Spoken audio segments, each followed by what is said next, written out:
Some mornings you wake up feeling ready to pull the covers over your head and go back to sleep. No judgment, of course, but let's make having the most comfortable sheets the reason why. Don't love your sheets? Brooklinen has you covered, literally. Brooklinen has a variety of sheets, colors, patterns, and materials to fit your needs and taste. They are so confident you will love their products, they even offer a 365-day money-back guarantee. I have Brooklinen sheets. I love my Brooklinen sheets. So comfy. It's 2021. Do something nice for yourself to start the new year. To help you do that, Brooklinen has a special offer. Go to brooklinen.com and use promo code RATCHET to get $25 off when you spend $100 or more, plus free shipping.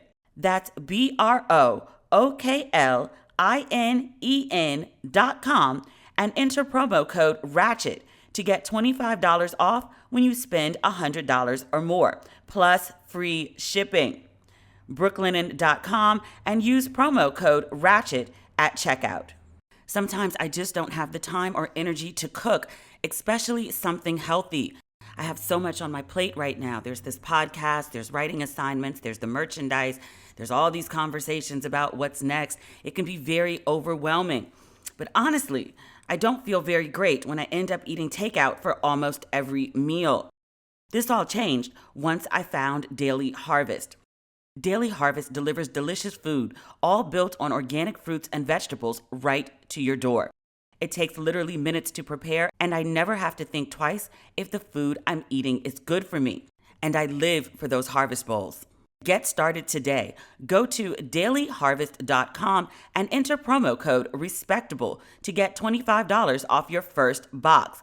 That's promo code RESPECTABLE for $25 off your first box at dailyharvest.com. dailyharvest.com.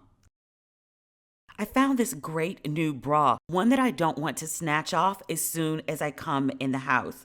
Third Love uses the measurements of millions of women to design bras with all-day comfort and support in mind.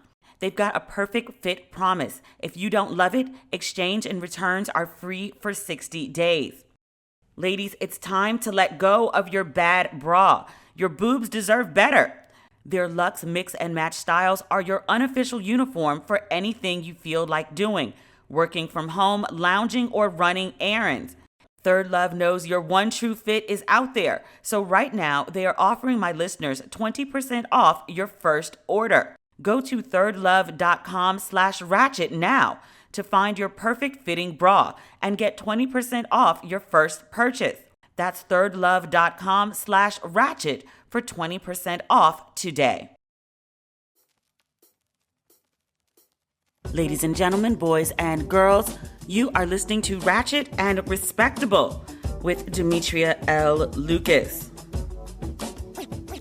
I'm recording a little late today. Yesterday was a busy day for me. I had a lot going on work-wise.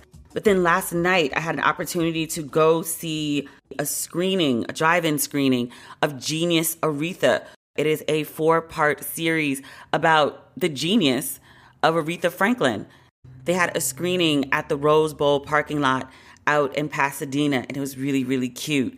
Everyone and their mother is in that film. There are a couple of Aretha movies. This is the one where Cynthia Erivo is playing Aretha Franklin, and then Courtney B. Vance is playing her father, C.L. Franklin, which I knew who he was. I knew the general overview and the success of his recorded sermons, and his success eased the way for Aretha to get into the music business because he had the contacts. I didn't know his personal story. It's a lot of story. I'm not going to give anything away to you, but there's a couple one-liners in the film where I had to pull out my phone and Google and be like, he did what? Is that accurate? A baby by a 12-year-old girl in the church?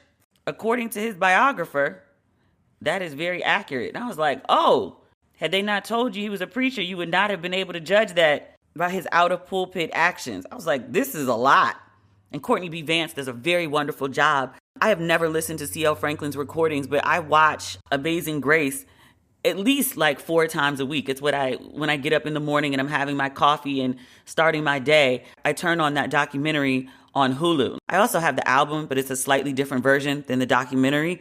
At one point in the documentary and on the album, he has a brief speaking segment, and he has a very unique cadence, and his enunciation is not your typical Detroit dialect. My mother's from Detroit. I spent a lot of time there growing up, so I have a familiar ear for it. But his dialect, very, very unique. But Courtney B. Vance nails it.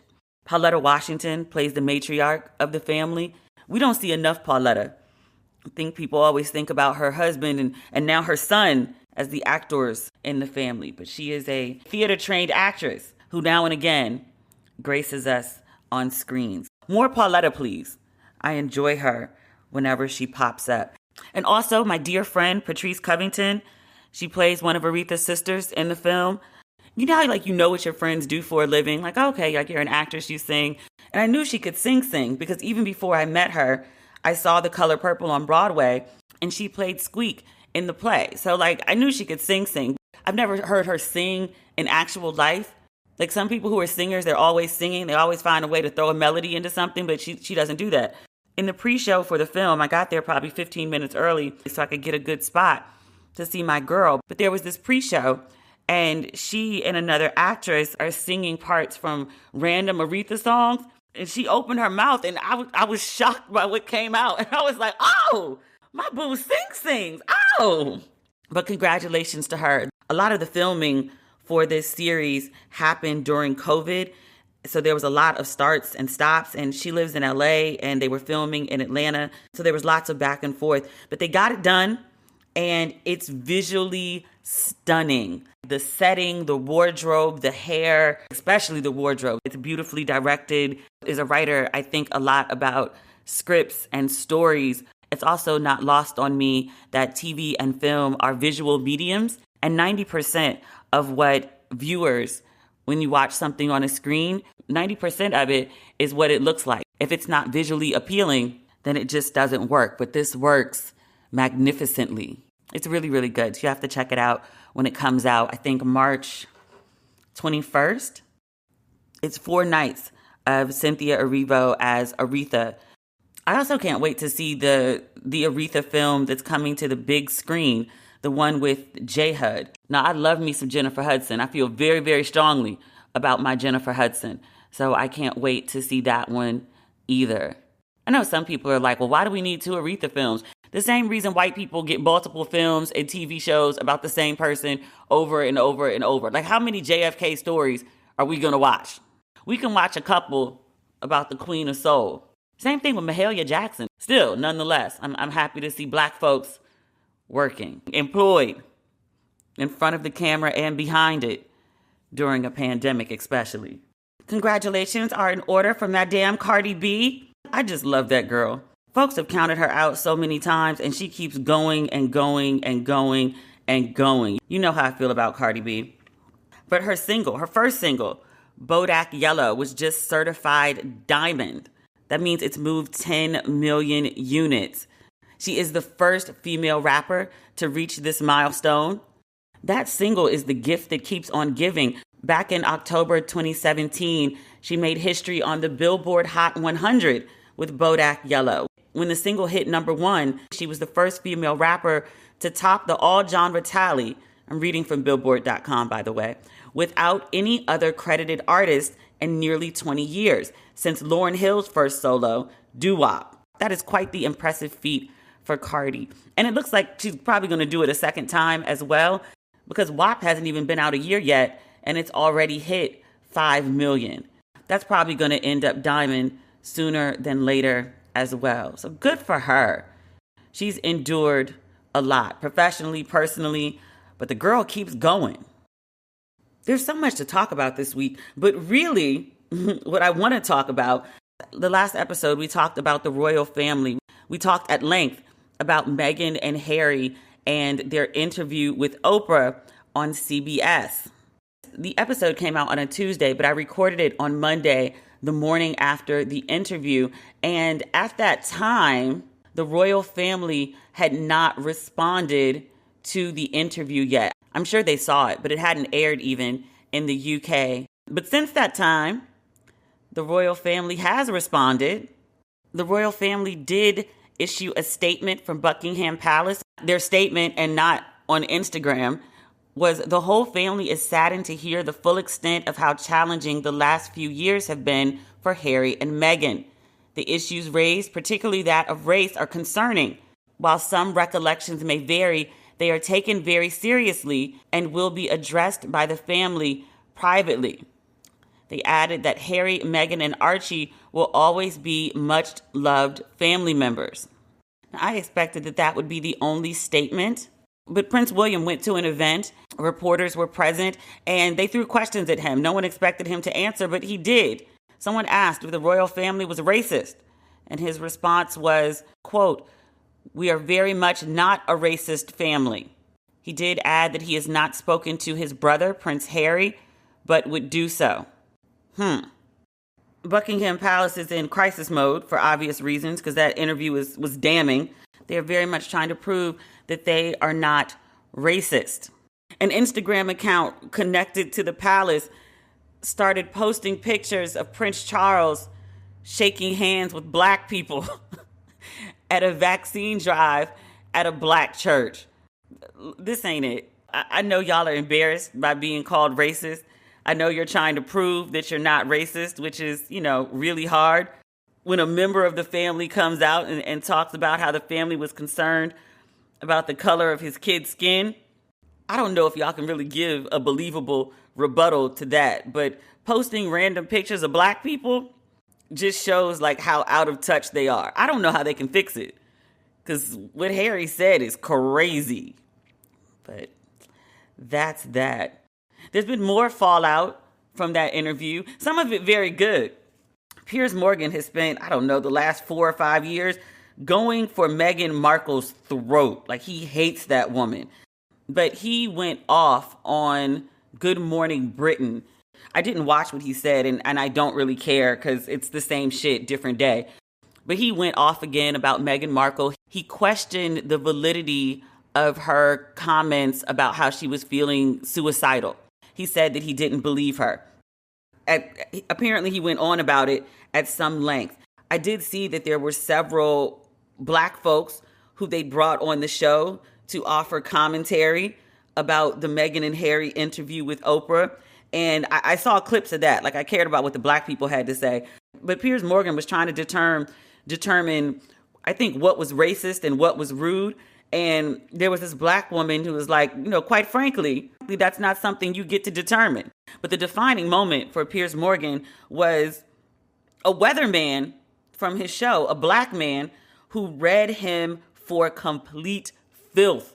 Alex Beresford, he went the fuck in. You're subjecting us to all this nonsense just because you're mad that this woman don't want you. And he referred back to an interview where Piers Morgan gave a little backstory on his knowledge of Meghan Markle. And his version is that they went on a couple dates. They had some drinks. They, quote, got along very well. And at the end of one of those dates, he put her in a cab and sent her off to her next destination. And he says it was the party where she met Prince Harry. And after that, she never responded to him again. She ghosted him. I vaguely remember this story coming up previously when Piers Morgan was going after her, but it didn't get the traction that it did this time around. You want to know a fun fact? According to his version of events, if he put Meghan in a cab and she left to go to a party and met Harry, it was 2017. Let's play with the numbers. Say it was 2016. It really doesn't matter. Piers Morgan has been married since 2010. He's still married to the same wife. So this story that he's telling about, I went on these dates with Meghan Markle, he had a whole wife at home. You're confused about why this woman ghosted you? If she didn't ghost you because she met the prince, she was going to ghost you because you got a whole wife, man. This is some nigga shit. But the weatherman came to the table the morning after Piers' latest rant and laid it out. Oh, here we go. I just found the quote from the weatherman. He said to Piers, "I understand that you don't like Meghan Markle. You've made it so clear a number of times on this program. And I understand that you've got a personal relationship with Meghan Markle or had one and she cut you off. She's entitled to cut you off if she wants to. Has she said anything about you since she cut you off? I don't think she has, but you continue to trash her." And then Piers, visibly upset, he says, okay, I'm done with this. Sorry, see you later. Sorry, can't do this. And walks off set. The weatherman continues, this is absolutely diabolical behavior. I'm sorry, but Piers spouts off on a regular basis and we all have to sit there and listen. 6:30 to 7 o'clock yesterday was incredibly hard to watch. I was like, that's crazy. You've gone for this woman's throat every opportunity you can for years. And the first time somebody comes for you and tells you a little bit about yourself with receipts, you storm off set and quit. Such little dick energy. I think personally he was fired. They're letting him say he was quit. I hope they elevate the weatherman to a commentator. I mean, not that I watch Good Morning Britain. I wouldn't know where to watch it if I wanted to. But that said, he's good TV. He's a witty man. Those Brits tend to be. Let's get him an anchor job. If for nothing else, to see the clips that go viral. I'm sure I can see those. Some mornings you wake up feeling ready to pull the covers over your head and go back to sleep. No judgment, of course, but let's make having the most comfortable sheets the reason why. Don't love your sheets? Brooklinen has you covered, literally.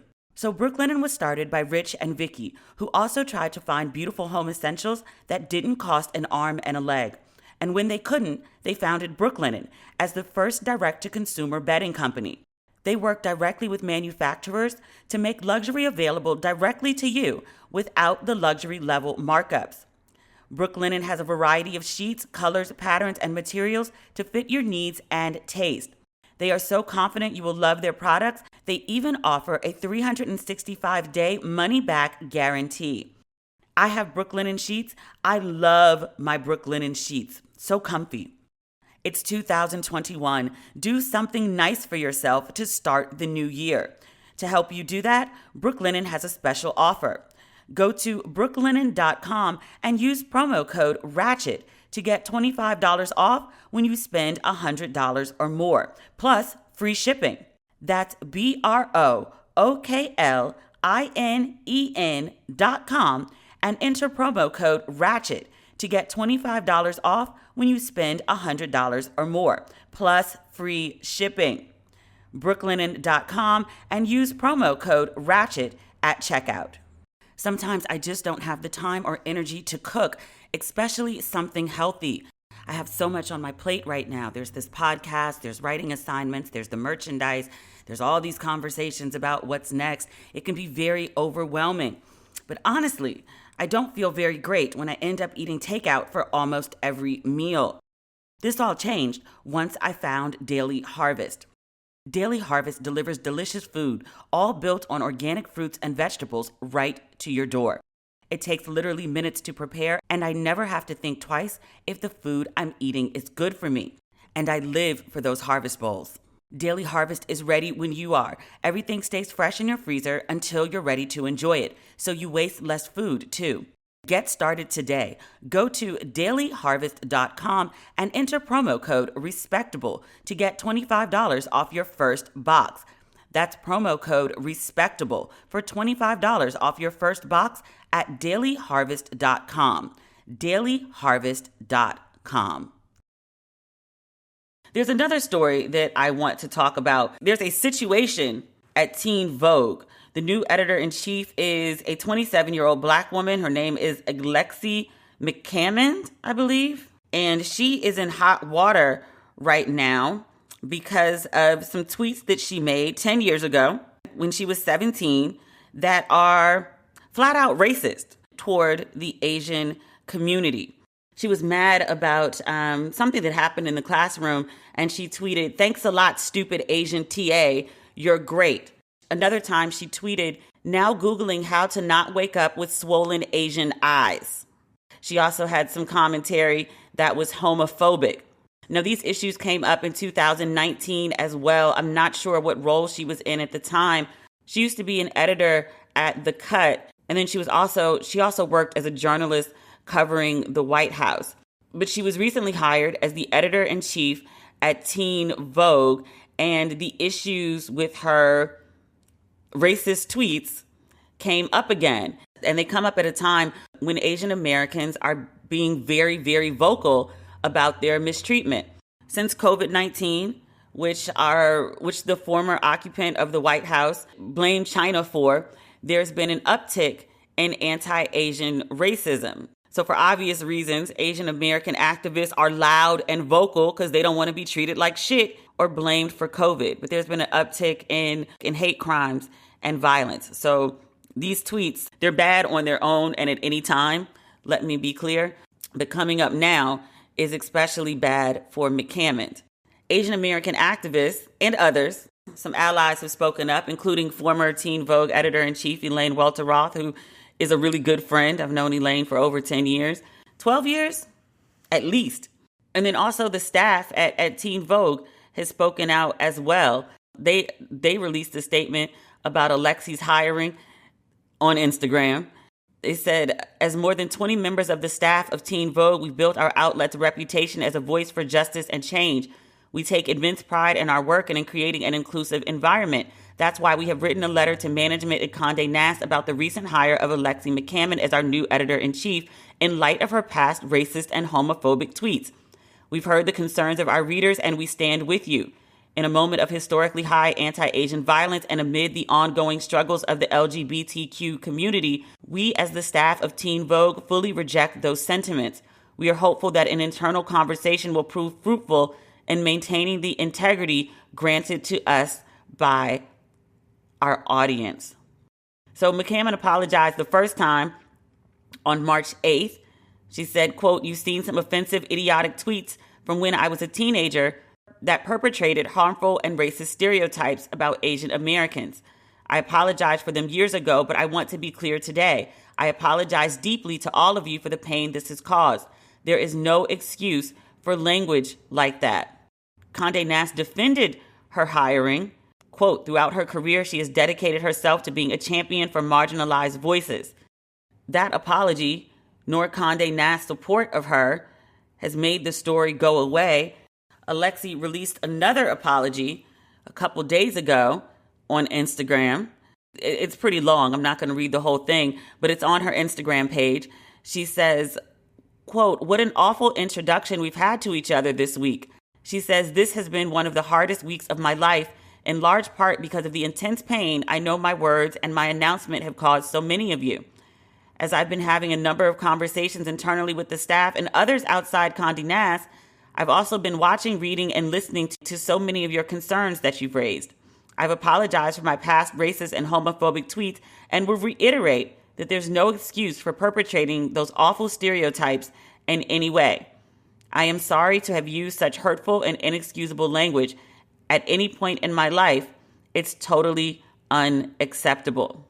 She says in the coming weeks that she, along with Teen Vogue, will be putting together, quote, "a comprehensive plan about Teen Vogue's editorial commitment to uplifting and reflecting the true complexities and beauties of the Asian American Pacific Islander community." So she's not resigning, and Teen Vogue is not putting her out. I have not decided exactly how I feel about that yet. I was fleshing out some thoughts about it on Facebook, and my knee-jerk reaction was, she got to go. She got to go. Because if this was a white person who had written tweets like that about a black person, black folks would not have understanding. They would not be accepting of an apology like this. They would say that, yeah, okay, she's 17, but she's running a teen magazine that expects more from teenagers. They expect more than that from their readers. So how is it that she gets to say these things at 17 and seemingly get away with it and get appointed to the EIC of Teen Vogue? And then other folks, my good friend John Murray, he does not agree with me on this one. He says she was 17. How long are we going to hold her accountable for? Like she's going to wear a Scarlet R for the rest of her life? And I was like, that's not what I'm saying. I'm not saying a woman shouldn't be employed. She's been well employed in multiple publications, high profile jobs since those tweets, after those tweets surfaced. You know, after the tweets surfaced, she got the job at Teen Vogue. Like, I don't think she should be professionally hampered forever. But I was like, really? Teen Vogue? Which under Elaine's leadership became a model for diversity in journalism? And not just because Elaine was the first black EIC, but because of what she did with the brand while she was there. I don't know. Even though I said it on Facebook when I was fleshing out my thoughts, I also don't feel entirely good as a black woman calling for the resignation of another black woman. But I think that's also partially because of like what I like to call OJ syndrome. And in no way am I comparing racist tweets to, murdering your wife and another person. That's not what I'm saying at all. I'm saying in the sense that, like, remember when OJ got acquitted and all those black people celebrated, self-included? I was in high school at the time. The celebration was less about like, oh, we know OJ's not guilty. It was more about there's been so many black people that get fucked over by the system. We're celebrating this one black person and his lawyer who beat the system. That's what the celebration was really about. But I feel like in the same way that so many black folk have been silent, really, about this Teen Vogue situation, like it's a very rare instance, especially at like Condé Nast, where a black person is appointed to an editor-in-chief position, where a black person has real power at a mainstream publication. The fact that she's got these tweets in her past, that they're not firing her, that they're standing by her, it's very rare that a black person receives that treatment, essentially the same treatment that white people get when they fuck up. We've seen so many white folks do horrible, terrible things and not lose their jobs. So it's like, all right, well, this black woman did a horrible, terrible thing. She shouldn't lose her job either. So I kind of get it. But in the same way that when we spoke about Cuomo and Trump, and it was like, well, Cuomo shouldn't resign despite all these sexual harassment charges that are coming out the woodwork. I haven't been watching the news lately to keep up, but at last count, for sure, it was 3 on the record with receipts. And Cuomo was like, I'm not resigning. And we talked about the precedent for that with, Trump and his, I grab him by the pussy. Like, you're describing assault. And you didn't resign. There wasn't even anything to resign to when that story came out. He was still running for office, but he got elected. So it's like, well, if Trump can get away with grabbing women by the pussy and the governor of Virginia can have blackface photos come out and the lieutenant governor can be accused of rape in massive detail, then why should Cuomo resign? They didn't. Why do they get to get away with these things, but Cuomo doesn't? I feel like that's kind of what's happening here, why so few people are speaking up. I will give Elaine credit for speaking up. I didn't think she was going to say anything just because she's no longer at Teen Vogue. And in the same way that I don't really diss Essence because I worked there for so long, I thought maybe she'd take a similar stance. But she did me proud. She didn't call for Alexi's resignation, but she did offer a condemnation during a segment of CBS's The Talk, where she's now a host. And so she said, quote, "Everyone knows I was former editor-in-chief of Teen Vogue. That aside, it doesn't matter. Her tweets and the sentiment behind them were racist and abhorrent and indefensible, period. And I think at times like this, when there is a call for accountability around anti-Asian sentiment and just racist, violent actions against Asian people, we need to speak up." So yeah, I'm still sorting through my thoughts on that one. I think my knee-jerk is probably right. I'm just not comfortable saying it, and that's my issue that I need to flesh out. Like, I don't want nothing bad to happen to the girl, but at the same time, you can't say shit like that. Or, I mean, I guess you can, because she did, and she's keeping her job. But it sets a really bad precedent. I also think it's worth saying, and I don't have the range to speak about it in depth, like I know my limits. I think there's, for lack of a better word, a lot of tension between the Asian community and the Black community in some areas. I've reached out to a couple experts to ask them to come on the show and talk about it with me. But I think, and I'm going back, I guess, to like the late 80s, 90s now. I think about the little girl who was shot in the head when she was accused of stealing orange juice by an Asian American woman, store owner, and she got off. Let me look that up real quick. Latasha Harland. She's 15 years old, 51-year-old Korean grocery store owner. She was convicted of voluntary manslaughter. The jury recommended a sentence of 16 years, but the judge in the case, a white woman, she sentenced the Korean grocer to time served, plus 5 years of probation, 400 hours of community service, a $500 restitution, and funeral expenses. That incident always comes up in documentaries about the Los Angeles uprising after the police in the Rodney King case were acquitted. The documentaries always talk about the tension between the Asian American community and the Black community. I'm thinking back to New York a couple years ago. There was an incident where at a nail salon in Brooklyn, where a couple Black women were beaten with sticks and splashed with acetone because one of the women, she paid for her manicure and pedicure. She refused to pay for a $5 eyebrow wax that she felt was botched. So one man, the owner, restrained her, and some of the nail techs picked up sticks and brooms and began beating the customers. And one of the nail techs threw nail polish remover in the women's faces. So I think of incidents like that. And there's also been some tension with, in many Black communities, a lot of the businesses are owned by Asian Americans. And there are countless stories from Black folks saying that they are not treated well by the owners and workers of the stores. And again, like I said, I don't have the range to go into these things. Like I can pick out 3 or 4 stories. I'm just aware of the issue, but not the nuance and the depth that it deserves. So I want to bring someone on the show. If you got recommendations, please let me know. I've reached out to a couple people, but I haven't heard back yet. I do want to talk about that because I think it's an important issue. But I think, that some of the hesitation for Black folks to speak up, it's a Black woman who said something about Asians. And some might say that when stuff happens to Black folks, you don't hear much from the Asian community speaking out in our defense. So it's like, now you want us to stand up for you? I think that's some of the sentiment to why this story is that everyone's aware of, but a lot of Black folks ain't really addressing. Jenni Kayne's secret to an effortless and elevated home and wardrobe? Timeless classics and inviting neutrals that focused on comfort without sacrificing style. Jenni Kayne is my go-to destination for all things cozy and classic. Pieces that will keep me warm and smiling well past spring. And if we're honest, for years to come. I love the simplicity of Jenni Kayne. I can throw on anything and I'm cozy and cute. They've got great signature pieces like their mule, the classic shoe that started it all. Jenni Kayne believes that getting dressed should be the easiest part of your routine. With polished basics and home pieces that will never go out of style, they make everyday moments a breeze. You might already have a favorite cashmere sweater or a well-worn pair of boots. But if it doesn't make you say, I'll never take this off, it isn't Jenni Kayne. Find your forever pieces at jennikayne.com and get 15% off your first order when you use code RATCHET at checkout. That's JENNIKAYNE.com. Promo code RATCHET. Whether it's taking a walk around your neighborhood, running errands, or venturing out on your own, you always want to feel safe. With Birdie, you can keep doing what you love with added peace of mind. Birdie is a personal safety alarm designed to be easy to carry and simple to use. When you activate your Birdie with a quick pull, the alarm will emit a loud 130 decibel siren and flashing strobe light to help deter an attack.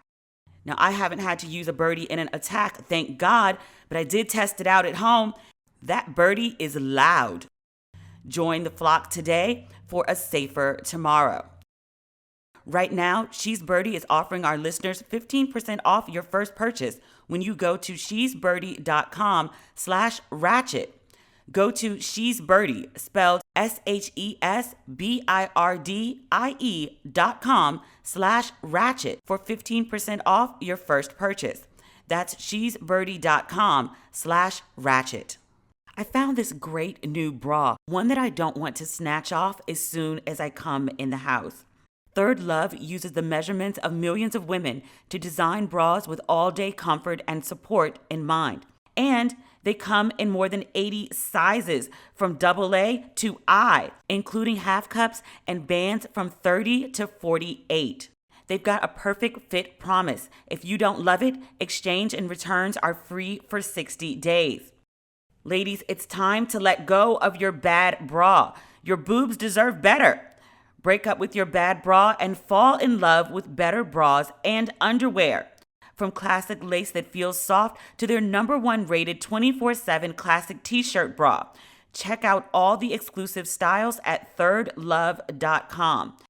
They've also got a new line, Lounge by Third Love, which is made to wear everywhere. Their luxe mix and match styles are your unofficial uniform for anything you feel like doing. Working from home, lounging, or running errands.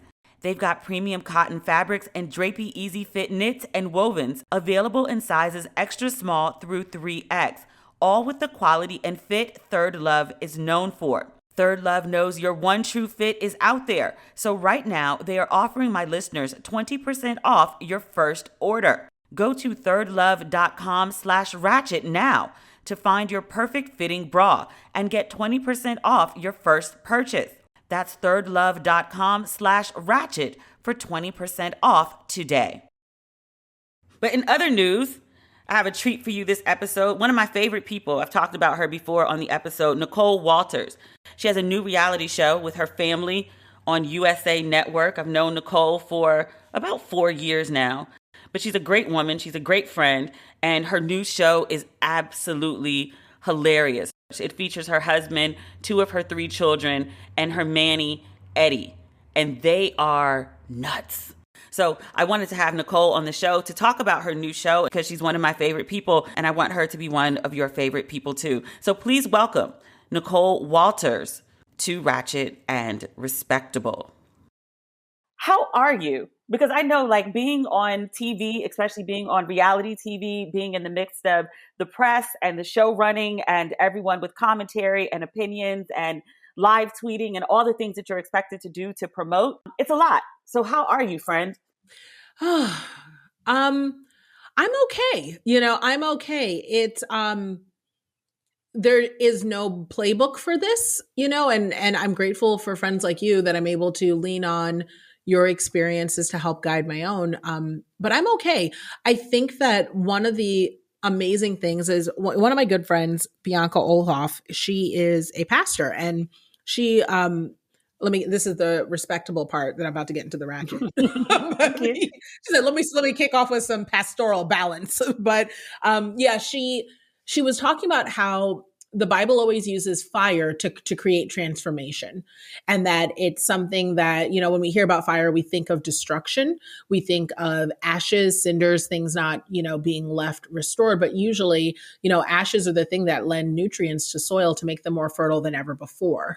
And, on places that were once set on fire, it's, the ability to build something new. And a lot of this experience has felt like, I've had my feet to the fire, I'm going through the fire, and it's been challenging, but I also feel a transformation happening. And for that, I'm deeply grateful. Challenging in what ways?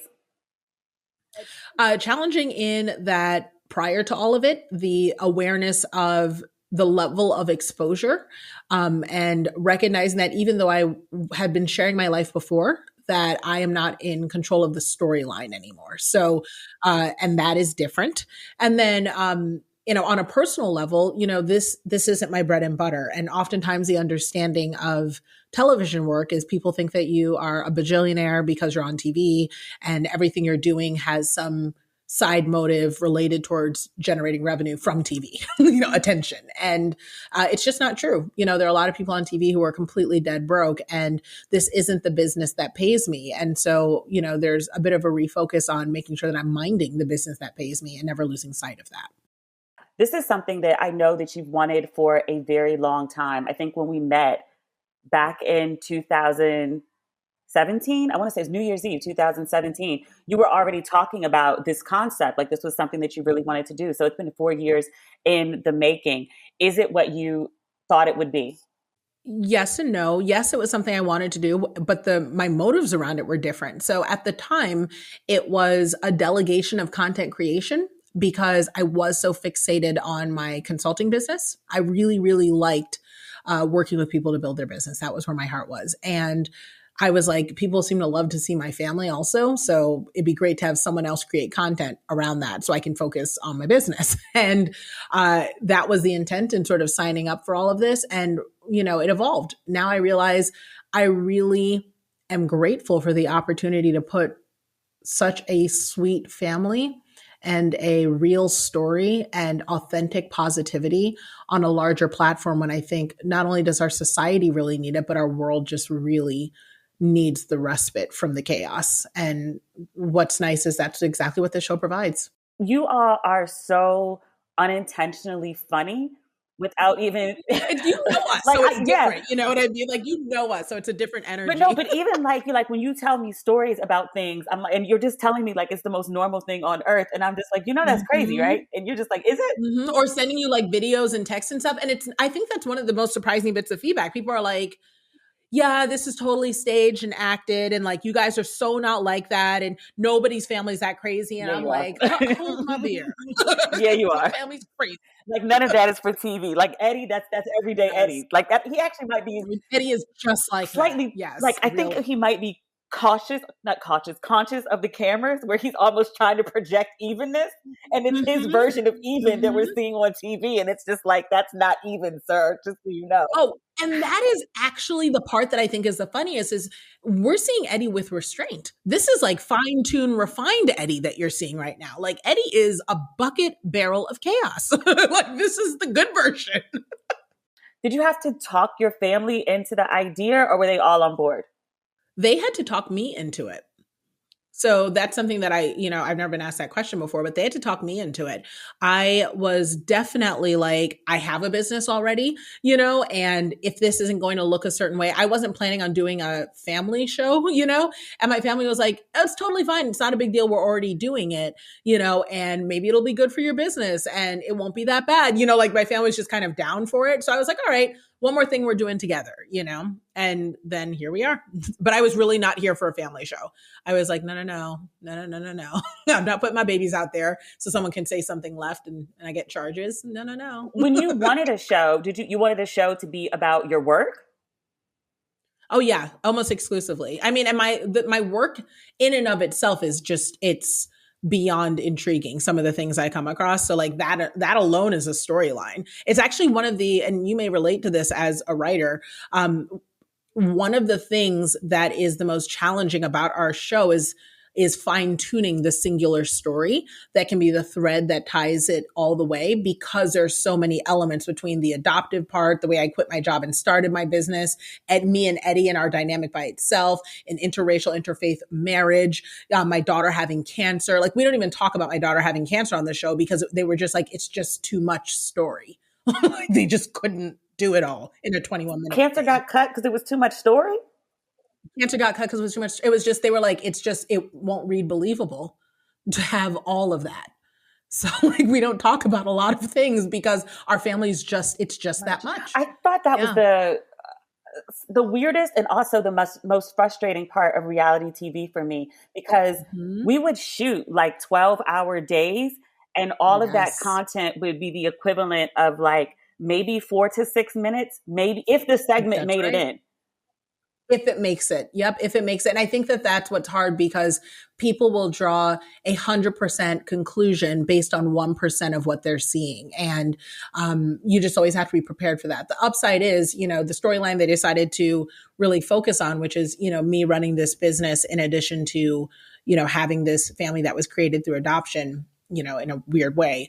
That's plenty of story, like we don't really need to throw in the rest of it, but I mean, me and Eddie could have a buddy show by ourselves. Me and my husband could have a show by ourselves. Like my business is a show by itself. There's just so much stuff happening. So how do you find a balance to do all the things that you do? Or is there a balance? I mean, Demetria, like, what I love about your podcast is we keep it 100% real. Girl, I was crying and texting you. I don't know how open you want to be about it, but yes. Yeah, I was like, no, I mean, like, listen, look, we all know what you post on social. Stop pretending like anything is ever blurred. Okay. Like this there are no blurred lines. Like, it's true. It's true. I was crying and texting you like 2 days before the show, or maybe it was a day before the show premiere, or day of. I don't remember, but I was just kind of like, it's hitting me, and I don't know what I'm doing. I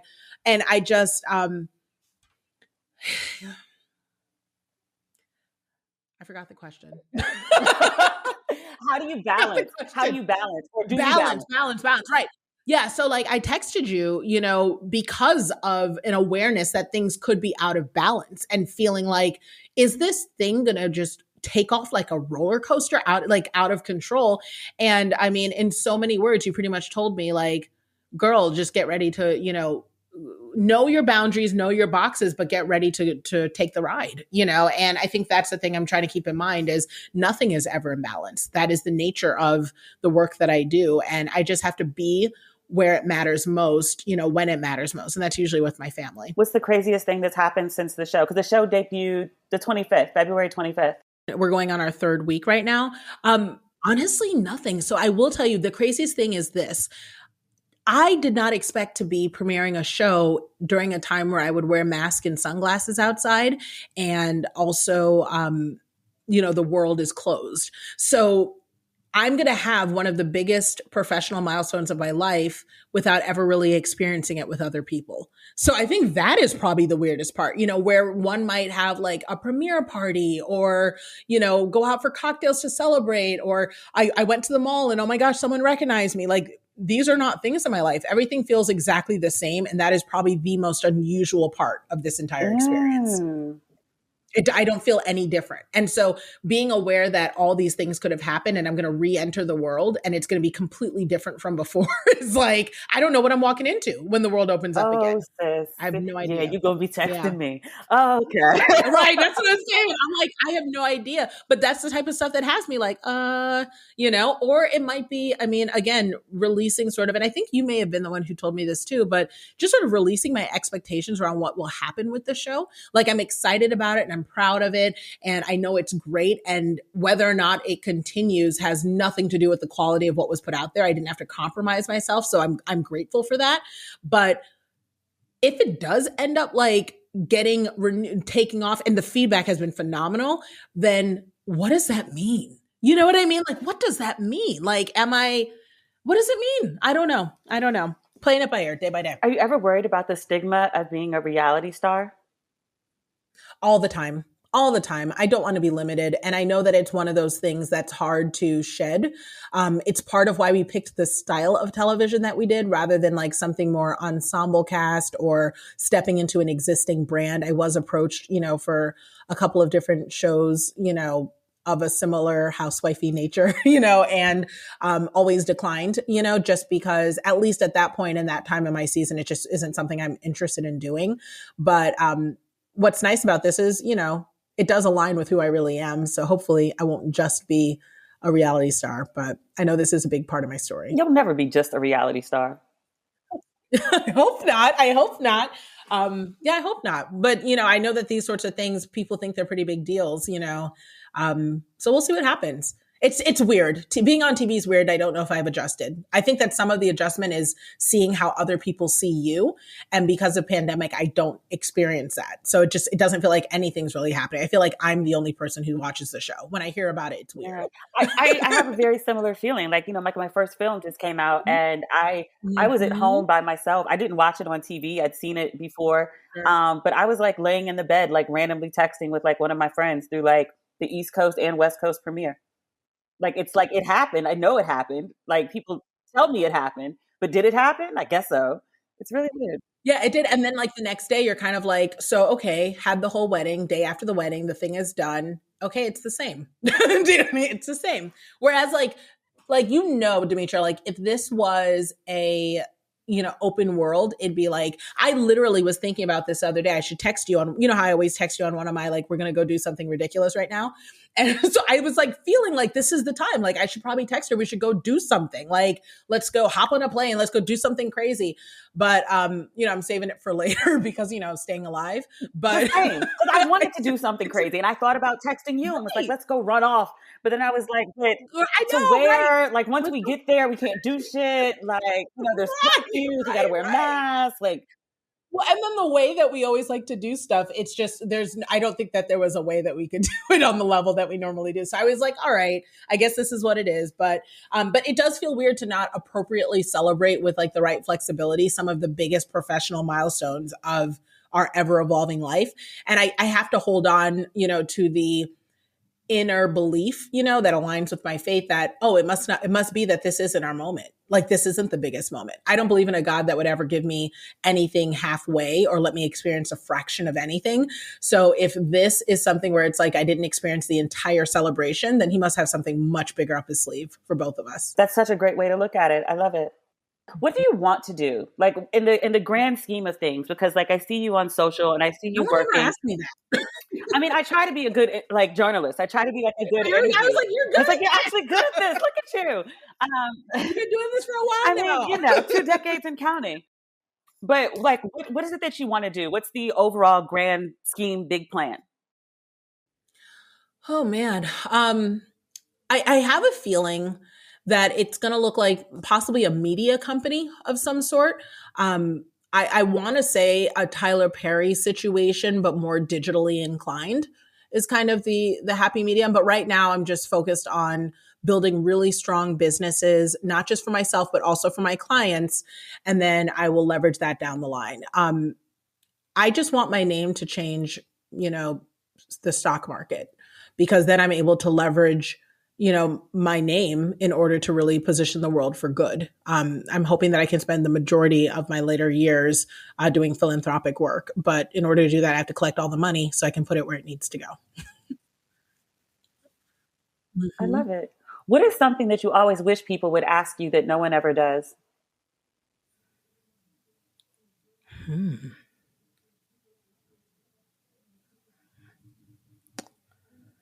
I don't know. I don't know.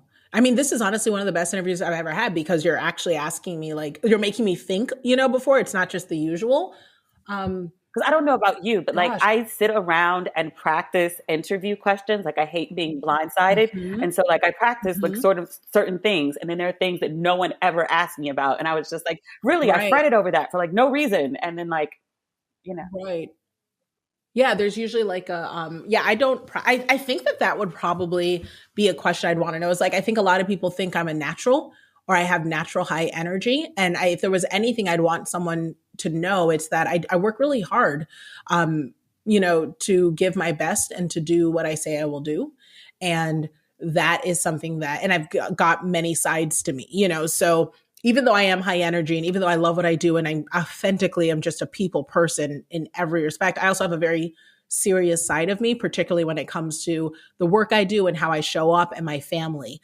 And you don't get to see that in a lot of different places. But I think what's nice about the show is the show actually does bring a little element of that, where people can see like, oh man, she takes parenting really seriously, that type of thing. So I think if there's anything, there's that. It's I wish people knew I had more sides to me than just sort of fun, silly, bubbly Nicole.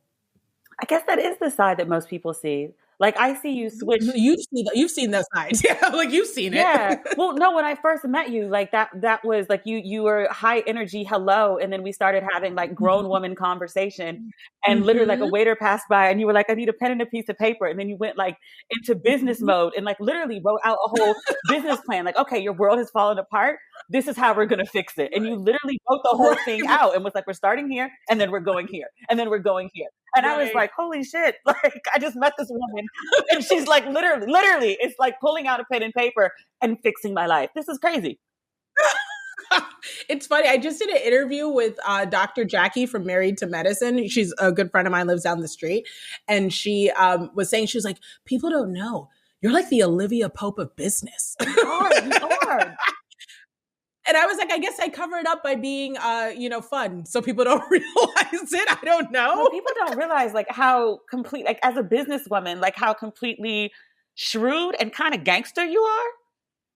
Yeah, gangster. I'll take it. I mean, yeah. I mean, I think that's the most accurate description. Like you're very sweet about the whole thing, but it's also very ruthless at the same time. Like, yeah, I am. I'm definitely like, I will get paid, and I will get paid in full and on time. And you say the same things to me. You're just like, no, you got to demand this and you got to demand that. That's not in your contract. Right. Write them back and tell them, call your manager right now and tell her. And I'm just like, are you serious right now? And you were like, oh, you should totally have that. You should totally have that. It's like, oh, okay.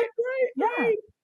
Yeah, it's interesting. It's and I think it's fun because, again, people see, the playful side of things, on social. And obviously most of the people who've worked with me as students or clients, they know that I'm both sides. But that is actually the one thing that I think I often get feedback on is they're like, oh, wow, you take this very seriously. And I'm like, I do, because I don't play with, I grew up broke. I don't play with money. I don't play with people's legacy, and I just recognize that your work has to be worthy. And some of us, like when I look at you and I think of just the gift that you are in your willingness to share your lessons while you're going through them, is just, it's incredible. Most of us are far too fearful to share our scabs while they're healing, and we prefer instead to share our scars. And I mean, you truly do, open yourself up in the most vulnerable way through your work to make sure that we all are learning and healing and not wasting a moment in achieving that. And I just think that should be honored, not just financially, but also with reach. You got to get to as many people as possible because people need you. So I don't know. It's rewarding work and it makes me happy. And I take it really seriously. I love that. I love many things about you. You've been a very good friend to me. And I'm very happy for you with this new show. Are you kidding me? I'm so happy for you. I mean, our shows premiered, your movie and my show premiered like 3 days apart. I remember thinking to myself, this is like so incredibly wonderful. Like I remember just being so happy about it because I was like, it's just, we've talked about it, you know what I mean, for years. It was just such a professional milestone and you're so deserving. I'm so excited about it. And I'm also excited because I know it's just the beginning. Like it was like a check mark that almost needed to happen so that the next thing could happen for you. And it's just a big deal. Babe, it's a big deal. You. And congratulations on your show, because literally like you've been talking about this since the day I met you. And it's come to fruition. And like, I know all the ups and downs and the backstories and, the contracts and the starts and stops, which is, TV. That's just what it is. TV. There's so much. I feel like for everything that makes it on the screen, that's either like drama, scripted, reality, I feel like the behind the scenes of what happens is really where the show needs to be. Like if they turn those cameras on, people wouldn't believe it. People would never believe it, ever. Like it's 10 times crazier than anything that's ever been scripted, that's ever been shown on a reality TV show. Behind the scenes is nuts. It's nuts. I mean, and just talk about the logistics, the emotional behind the scenes is crazy. It's crazy. Do I still want to do this? Does this make sense? Can I trust that person? What will happen with my family? Should I put a hard line here? Should I let this one go? I mean, there's a lot of back and forth, but I'm really grateful to say that I didn't compromise my values and that, anything that's shown, I had an opportunity to screen the full season. I'm super proud of the product, so it's, I'm grateful for that. Almost to the point where I'm like, do I test my luck and try another season, or am I just grateful this one went down? You have to do a season 2. Yeah, it's a lot of laughs. I think a lot of people are clamoring for it. After that first episode, people were just screaming like, keep this thing on the air. Keep this show on the air. She's the Boss is great. So hopefully we'll give the people what they want. I mean, you guys are fun. I love you just because I love you, but I also love you on TV as well. Like even the edited version, like pared down. And I was like, this is like a tenth of the crazy. They're conscious of the cameras. This is a tenth of the crazy. If you only knew. But yes. Oh my gosh. I love it. No, I love listening to your podcast and listening to, all the things that you have going on, reading what you're writing. It's just like this version of you that people, absolutely love because it is authentic. It's true. It's real. It's raw. It's more honest than I think most people typically encounter. But there's something to seeing you do that through a form of storytelling where it allows people to not just be observers outside to what Demetria is doing or where she's going or what she's eating, but inserting themselves into your story and kind of seeing like, is this how it could have played out for me? Or could I play it out differently? And what can I learn and apply to my life? I mean, it's been amazing. Everyone listening is like, it's a praise party. I love you. I love you. But it's true. I mean, people don't get to see all sides of you. And we talk about, I think the funny story of when we first met, like it was we didn't know each other at all. Like I did never even, not in a, negative Hollywood, but I hadn't heard of you, right? Like I didn't know who you were. And then all your followers were sending me DMs saying, you and Demetria at the same place. You have to meet each other. You two would like each other. Like insistent. No. And then when I finally met you, you were everything. Yeah. I had no idea what to expect. I just knew that like everyone kept hitting me and they were like, you have to meet her. You have to meet her. You have to meet her. Mm-hmm. And I don't remember if you reached out or I reached out, but like, we were just like, all right, we're going to meet here and have this drink. Yeah, why not? And it was supposed to be like a 30-minute situation. I think it was like 3 hours.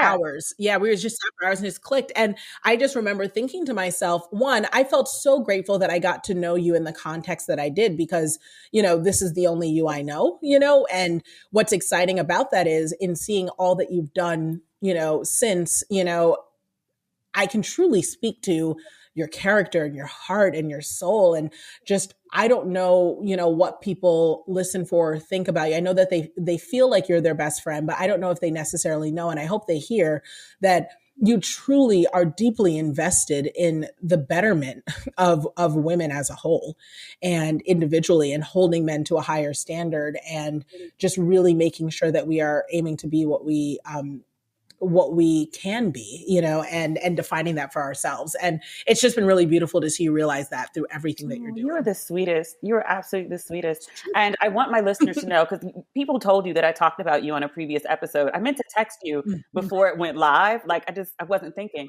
And then you were like, you talked about me on the show? Like, am I on a penis episode? And I was like, girl, you know a lot of stuff about me. What did you say? Was it ratchet or respectable? No, but I told them, I was like, she is marvelous. She is wonderful. You have to watch her show. And I was like, she is just, I think I described you as a force of personality. And I was like, and you'll see, like, you've seen clips online, but I was like, when you see her family, when you see her in context of where she just thrives, like, you'll see like a whole nother side to her. And like, it's amazing. It's like really, really amazing. So. Jeez, I'm excited about the show, and I'm so grateful you brought me on to be able to chat about it and chat about our friendship. And I think a lot of people are always seeking, like, what do female friendships with strong women, who are accomplished, what does it sound like, and I think it's nice that people are able to have an ear to kind of the relationship and know that it's very much a thing. You're my one friend who will never ever balk at me suggesting anything excessively bougie or ridiculous. Like, you are my go-to for that. Like, I think I have texted you, randomly saying, hey, I'm in LA. I got reservations at this ridiculous restaurant. Let's go. You're like, I'll be ready. Exactly. Exactly. What time is our reservation? I'll be there. No. Right. These are the relationships that I seek to enjoy for the rest of my life. And I appreciate you, again, on top of that, using your platform to help lift me. So my pleasure. My pleasure. I also kind of like owe you one in advance, because I'm going to crash at your house because you're forcing me at this point. Like, it's like a forced move to Atlanta. You have no choice whatsoever. I don't know if I'm necessarily moving there full time. I mean, I'm here for bi-coastal as like a lifestyle. You know what I mean? Like, I totally get it. But, East Coast is your home. You will never be Demi to us. Oh, really? You had to throw that part out there. You're like, and you'll always be Demetria. We're not calling you that shit. You'll always be Demetria. Okay, we've been angling to get you back. Enough is enough. Really? Oh my God. Do you think I've gone Hollywood since I've been out here? I mean, you have a movie. Oh. and you didn't watch it, and you stayed in bed just texting a friend. I don't think it gets more LA than that. Not Hollywood. That's very. I would do that on the East Coast. We wouldn't let you. That's a whole nother story. We're going in a whole different direction. Okay. Best of luck to you, my friend, on your new show. Thank you so much. For anyone who wants to watch, She's the Boss is on USA Network every Thursday at 10:30 p.m. Eastern. And if you DVR it and watch it later, that still counts for ratings. So show your good sis some love. And where can they follow you online if they want to know more about Nicole Walters? Yes. If anyone wants any business help or support, head over to NicoleWalters.com. I'd love to work with you. All right, my love. I told you she was awesome. I know I say that about everyone who comes on the show, but I also try to make a point of only having awesome people on my show. Like, if you're not awesome, why am I talking to you? Why are you here? What's the point? So that is the episode for this week. Thank you, as always, for listening to Ratchet and Respectable.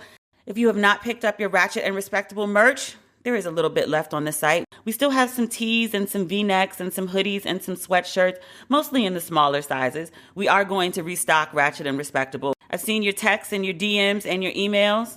There's also Don't Waste Your Pretty merchandise. If you didn't get a chance to pick up the book, I'm still doing signed copies of the book, at least through the end of the month. I don't know about after that. And then there are Don't Waste Your Pretty mugs, for your coffee, or if you like to add a little something in it, especially if you're working from home. Stressful days, take the edge off. And the books, the mugs, the hoodies.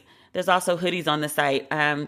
People tend to think my merch sells out in a day because it's happened a couple times, which thank you. But there are still hoodies on the site, especially if you are a plusher madame, if you are large to a 4X. There is a hoodie waiting for you. Please pick up some merch from the site, DemetriaLLucas.com. And if you need some Ratchet and Respectable between this episode and next week, you need some shenanigans to hold you over, you can follow me on social media, Twitter, Facebook, and Instagram at Demetria L. Lucas. That's really everything. I can't think of anything else that I'm supposed to talk about, and I don't have that nagging feeling that I'm missing something.